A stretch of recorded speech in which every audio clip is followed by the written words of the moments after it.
जय माता रानी। नवरात्रि के 5वें दिन स्कंद माता की पूजा की जाती है। स्कंद माता देवी दुर्गा का 5वां अवतार है। स्कंद माता का नाम 2 शब्दों से मिलकर बना है, स्कंद व माता, और इसका अर्थ होता है स्कंद की माता। स्कंद का अर्थ है कार्तिकेय जी, जो कि महादेव और माता पार्वती के पुत्र हैं। माता का अर्थ है माँ, और इसी प्रकार स्कंद माता पार्वती का ही एक स्वरूप है। स्कंद माता की कथा। माँ स्कंद माता की 4 भुजाएं हैं। माँ एक हाथ में कार्तिकेय को पकड़े हुए हैं और उनके दूसरे व तीसरे हाथ में कमल का पुष्प है। अपने चौथे हाथ में स्कंद माता अपने भक्तों को आशीर्वाद देती हैं। स्कंद माता की सवारी एक शेर है। स्कंद माता विशुद्धि चक्र की अधिष्ठात्री है। विशुद्धि चक्र हमारे गले के उभरे हुए भाग के ठीक नीचे स्थित होता है। माँ स्कंद माता की सच्चे मन से पूजा करने से विशुद्धि चक्र जागृत हो जाता है, जिससे बरी हुई सिद्धि प्राप्त होती है। माँ स्कंद माता का वाहन मयूर भी है, इसलिए इन्हें मयूर वाहन के नाम से भी जाना जाता है। इनका वर्ण यानी त्वचा का रंग शुभ्र है।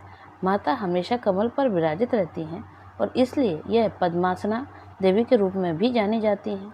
माँ स्कंद माता का मन पूर्ण रूप से लौकिक और सांस्कारिक संबंधों से दूर रहता है। स्कंद माता का पूजन करने वाले व्यक्ति और जीव मुख्यतः सांसारिक बंधनों में रहकर ही भी उनसे मुक्त होते हैं। माँ दुर्गा के स्कंद माता अवतार की ऐसी मान्यता है कि माता सती द्वारा अपना देह त्यागने के बाद भगवान शिव ने खुद को सजा देने के लिए स्वयं को सांसारिक बंधनों से दूर कर लिया था और एक तपस्वी के रूप में पहाड़ों के बीच कड़ी सर्दी में तपस्या करने चले गए थे। इसी दौरान तारकासुर और सुरपदन नाम के 2 राक्षसों ने देवताओं पर हमला कर दिया। इस वक्त देवताओं की मदद करने के लिए कोई नहीं था। तारकासुर और सुरपदन नाम के दोनों राक्षसों को ब्रह्मा जी द्वारा यह वरदान प्राप्त था कि उन्हें मारने के लिए शिव जी की संतान को ही आना होगा। उन राक्षसों ने चारों ओर कलह का माहौल बनाया हुआ था और अपने आसपास हर किसी को परेशान करके रखा था। इन दोनों राक्षसों के अत्याचारों को देख देवतागण भी चिंतित थे।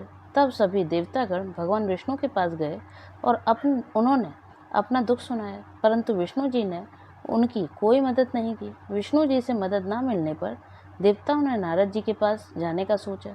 उन्होंने नारद जी से कहा कि यदि वह माता पार्वती से भगवान शिव को पति के रूप में पाने के लिए तपस्या करने को कहेंगे, तब शायद भगवान शिव उनसे शादी कर लें और उनके मिलन से महादेव की संतान जन्म ले, जो उन राक्षसों का वध कर सके। इसलिए नारद जी के कहे अनुसार माता पार्वती ने भगवान शिव को पति के रूप में पाने के लिए घोर तपस्या की और उनकी भक्ति से खुश होकर भगवान शिव ने उन्हें विवाह करने का निर्णय लिया।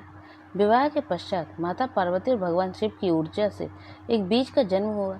बीज के अत्यधिक गर्म होने के कारण उसे अग्निदेव को सरवाना नदी में सुरक्षित रखने के लिए सौंपा दिया गया। अग्निदेव भी उसकी गर्मी सह नहीं पाए, इसलिए उन्होंने उस बीज को गंगा को सौंप दिया, जो उसे आखिर में सरवाना झील में ले गई, जहाँ माता पार्वती पहले से ही पानी के रूप में मौजूद थी और उस बीज को धारण करते ही वह गर्भवती हो गई। कुछ समय पश्चात कार्तिकेय ने अपने 6 मुखों के साथ जन्म लिया। कार्तिकेय के जन्म के बाद उन्हें तारकासुर और सुरपद्म का विनाश करने के लिए तैयार किया गया।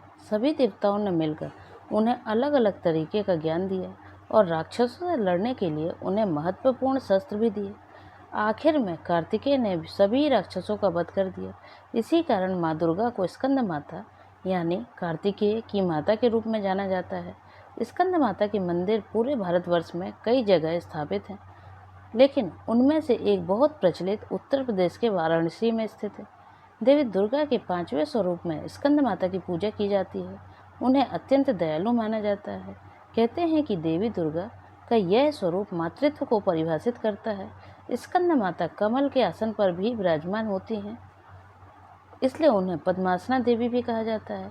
कहते हैं कि संतान सुख की प्राप्ति के लिए माता की पूजा के साथ ही उनके मंत्र की आराधना का भी विशेष फलदायी होता है। ओम देवी स्कंद माताये नमः, अर्थात ओमकार स्वरूपी स्कंद माता जो कि अपने भक्तों की समस्त इच्छाओं को क्षण भर में पूर्ण कर देने वाली हैं, उनके चरणों में बारंबार नमस्कार है। स्कंद माता की उपासना से बाल स्वरूप स्कंद भगवान की उपासना स्वयं हो जाती है। माँ स्कंद माता की उपासना से उपासक की समस्त इच्छाएं संपूर्ण हो जाती हैं। हमें भी स्कंद माता की शरण प्राप्त हो, यही प्रार्थना करनी चाहिए। माँ स्कंद माता अवतार में हमें यह सिखाते हैं कि कैसे एक माँ सदैव अपने बच्चे को अच्छाई की ओर बढ़ना सिखाती हैं। यदि कभी जीवन में बुराई का सामना करने के लिए शस्त्र भी उठाने पड़े तो माँ अपना पूरा समर्थन देते हैं। इसलिए हमें अपनी माँ का सदैव सम्मान करना चाहिए और उन्हें हर चीज़ के लिए शुक्रिया कहना चाहिए। जय माता रानी, जय माता दी।